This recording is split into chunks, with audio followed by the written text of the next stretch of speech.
Welcome to Influential Entrepreneurs, bringing you interviews with elite business leaders and experts, sharing tips and strategies for elevating your business to the next level. Here's your host, Mike Saunders. Hello and welcome to this episode of Influential Entrepreneurs. This is Mike Saunders, the Authority Positioning Coach. Today we have with us Joshua Sherrard, who's the President and CEO of Strategic Navigators. Joshua, welcome to the program. Thank you, Mike. Hey, so I always like to start off with, hey, I like the sound of that name, or hey, that product or that service sounds really good. Strategic Navigators, I'm all about strategy. Show me the strategy. And then Navigators, I know there's a nautical theme there, but, guide me. And I think that people don't like to be told what to do and made to feel bad, but, just guide me down the path with a strategy. So I'm excited to learn from you. Give us a little bit of your background and entrepreneurial journey up to this point in your career. Well, Mike, we like to say that we help people chart a course from success to significance. And my company, we are designed to help entrepreneurs. And that came out of actually a past career that I had as a pastor. I actually led a large congregation in Arizona. And as I left ministry full-time for business full-time, one of the heart cries I heard from the entrepreneurs in my congregation was the biggest pain we feel is taxes. And so I went on a journey and I decided to help find the solution to that, because there are a lot of people that are saying they don't pay a lot of money in taxes, especially some of the wealthier folks in our country. And I had to believe there's a legal, moral, and ethical way to do that. So I was blessed to meet some very, very gifted people and some people in those spaces, and they equipped me. And I realized this is not exclusive for the uber wealthy. We can do this for middle America and successful business owners. And so that's what motivated me to start Strategic Navigators. We've been going now strong for nearly 10 years, and we have people on our team that go back farther than that. And so I love what I do, being able to bring that value add to our clientele. Neat. And so I love your background. I resonate with that as well. And I'm sure that you help your clients with taxes, not by teaching them to go down to the lake and getting coins out of a fish's mouth, as Christ did in one of the examples of parables. So I know that we're going to dive into some of the ways that you're going to help with taxes. And it makes me think of like the bucket of water. We all have the bucket. We all have some holes in the bucket, and we can never plug them all up. So I know that it's impossible to say we help eliminate taxes. That's impossible, but you can help mitigate them. So let's talk a little bit about mitigating and making strategic decisions regarding taxes. And predominantly you work with business owners and entrepreneurs, right? Correct. Yeah, we do work with business owners and entrepreneurs. And frankly, of the 80,000 plus pages there are in the tax code, a lot of that has to do with guiding our population on how to adhere to the rules. And a lot of people don't understand that. Matter of fact, I've yet to meet an attorney or a CPA who says, hey, I know it all. And as we have dove into what is there, we've discovered that a lot of the strategies used by multi-corporation entities can be adapted by smaller entities as well. And we introduce people to those structures, and they love it, and they see tremendous benefit from it. Now, when you think about it, and I'm listening to this as the interested, curious outsider, and I hear that and I go, well, how creative or how extensive will these kind of strategies be? In other words, you think of, offshore accounts, and you see the movies of people getting in trouble for that. So, I want just to kind of paint the picture of these are strategies that have they been in place for hundreds of years, and it's just that the typical business owner or individual, can never access them, but now you're kind of bringing them down to the common person.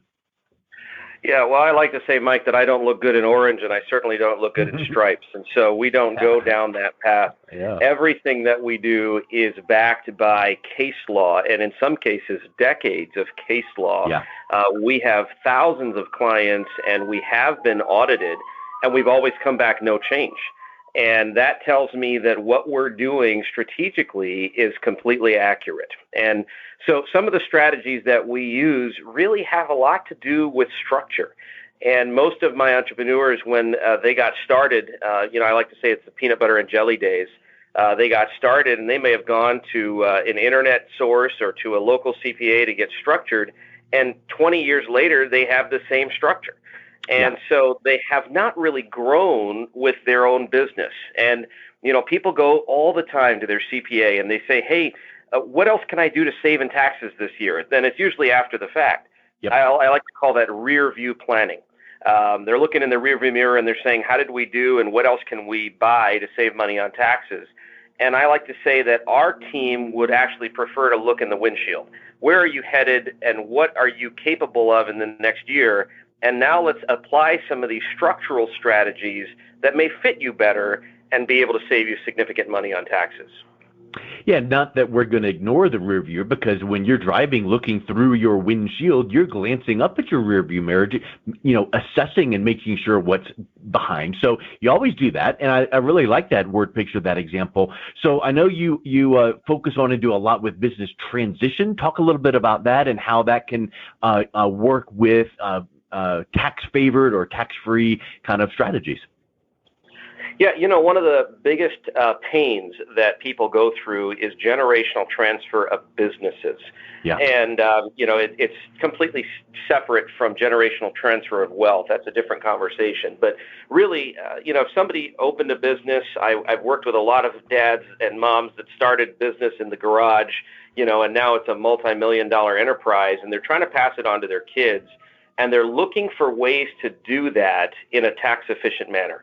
So one of the things that our team does is we're able to use multiple contracts as well as different ways of valuing stock and using some of our unique strategies to transfer the wealth to the second generation from the first generation. And one of the things that we do in that process is we try to look at it from a goals perspective. I have a lot of entrepreneurs that all they want, they're not really trying to gouge their children and say, hey, you got to pay top dollar for the business. They just want to have enough income as they're in retirement or as they're looking at the different phase of life. And we have ways of accommodating that tax-free out of the business so that mom and dad are cared for. And now the second generation takes on the business without a big burden of tax or of expense and are continuing to let the cash cow produce the cash. Yeah, I like how you mentioned goals, because it's like when you think about looking through the windshield with the perspective from the rear view, you have to, because you want that 360-degree holistic approach. It kind of reminds me of when Stephen Covey wrote in his book, 7 Habits of Highly Effective People. You need to begin with the end in mind. So what goal, where do you want to be? Business, person, all of that. Well, from the business perspective, do you just want to let your flame and candle just kind of fizzle out, or do you want to pass it on to key employees? Do you want to pass it on to partially key employees and maybe some family members? And then once you've determined that, you just want a big old check and ride off in the sunset, or do you want to take some cash streams? There's probably 10 more variables that I had never even dreamt of. But when you can sit down with someone and go, what do you want? And you almost become almost like a life coach or a business coach in that sense, right? Absolutely. I was interacting with a family who owned an asphalt company, and you had grandpa, you had dad, and you had son. And I was helping dad pass the business on to his son and doing it in a tax-efficient manner. And grandpa happened to be wandering around the office and peeked his head in. And he said, man, if this guy was around when I was passing the business on to you, you'd have half more than you have now. And that's absolutely true. So to preserve that wealth, and again, I didn't come up with these things, Mike. This is not something that I concocted in the back room somewhere. We've simply learned from other wealthy families and wealthy businesses. How did they do it? We've dismantled that, and then we apply those strategies for everybody. So, Josh, have you ever heard the phrase success leaves clues? Absolutely. I don't know who originally came up with it, but you hear it all the time. And when you say that, it reminds me of that phrase, success leaves clues. And it also reminds me of kind of like a recipe. If I gave you and me a recipe, and maybe you're a great cook, I don't know, but I know I'm not, I could make this recipe and it would be barely edible, but I could give it to this chef, the same ingredients, the same recipe, and it would be spectacular. So what I'm hearing you say is you guys have your finger to the pulse of these case laws and business success stories from many different industries. And then you sit down with that client and say, okay, what do you want? And then you go, okay, I'm going to borrow a little piece from this strategy here and use a little bit over here. And now we put together this custom strategy that fits your business. Is that kind of feeling of what you guys are doing? 100%. We also have access to some unique strategies that I would say very, very unique in terms of how we're applying them. So I teach continuing education for CPAs. And as I do that and I'm in front of these groups, one of the things they'll all say, yeah, we know about A, B, and C. But what they don't do is they don't know how to weave them together for the benefit of the entrepreneur. And really, there was an old CPA once, his comment to me was, Josh, this is what you're doing with the tax code here is very sophisticated and elegant. And that's how we get the result that we get. It reminds me of the word innovation. A lot of times innovation is not necessarily some new invention. It's just a new iteration of something that you make it bigger, faster, stronger, work better. So, when you're taking these certain strategies that have been around and proven and documented, but then you put a little bit of polish here and a little bit of polish there, then you're innovating on that to kind of make a brand new outcome. So I really love that approach. Makes me think of something when you mentioned the asphalt company and the grandpa coming in going, wow, if only, if we only had a time machine to go back and Josh could tell us these things. What about someone that goes, you know what, I'm not quite out of the business, but I feel like I need to catch up on some of these strategies, business, personal, retirement kind of things. Is there a way to kind of catch up before it's too late? What would you say to a person saying that? Yeah, and that story actually, Mike, is very common because when you're building a business, again, I like to refer to it as the peanut butter and jelly years, where you're making sacrifices and you don't get to put into a 401k or a retirement plan. And frankly, a 401k is good for the employee, not for the employer. And in this case, you get to be both. And so what we do is we help the entrepreneur to not only save their money from taxes and what they would be paying Uncle Sam, but then in addition to that, we're able to create tax shelters that allow them to preserve their wealth, grow it tax-free, have it be free from expenses, as well as free from losses in the market. And so when you do that, you have what I like to refer to as uninterrupted compounding interest, and that can create a catch-up vehicle that will get you 6 figures plus of income in retirement when you only were able to fund it, say, for 5 or 10 years at the tail end of your earning years. Yeah, now that's really interesting because, you think about, Einstein saying, compound interest is one of the wonders of the world. And you see some of those charts and graphs about, if you only invest this and compound, money can grow. And when you don't have the outflow of some of the taxes going out of the bucket per se, maybe that allows that compounding to be even more productive. And when you have the better vehicle or the more preferred vehicle like you're describing there, we won't get into those details at this point. But boy, if you have found a formula for a tried and true and proven vehicle to do these kind of things, it kind of gives someone the feeling of, okay, I can't turn back time, but if I can start now, I can feel like I'm kind of catching up and gaining some momentum. Absolutely. And again, it comes back to that goals comment that we had talked about earlier. One of my older clients is 82 years old, and she came to me. She inherited or received a lot of money after her husband passed away. She was a widow, and I was able to transform that money because we removed the taxes and the fees and the volatility. And she's able to leave far more behind to those causes and people that she loves because we were able to sit down and do that. And so, there's an opportunity there for even those at the tail end. And I think that what I'm hearing, kind of reading between the lines, it's many times and most times it's not, I want to do all this so I can buy yachts and mansions. Many times is I want to provide that legacy for my family, or I want to provide legacy for my family and this cause and charity and ministry that I am so passionate about. So why would we not want to keep some money from slipping through the cracks? So it kind of, again, gets down to that other phrase we talked about, like being that life coach, business coach, what do you want? And if you do want that, then we need to do these kinds of things. And let's kind of, make sure this, resonates with everyone and checks all the boxes and all of those aspects. But it kind of gets down, what are you going to do with this? And I just love that approach to, being really careful and cautious and strategic.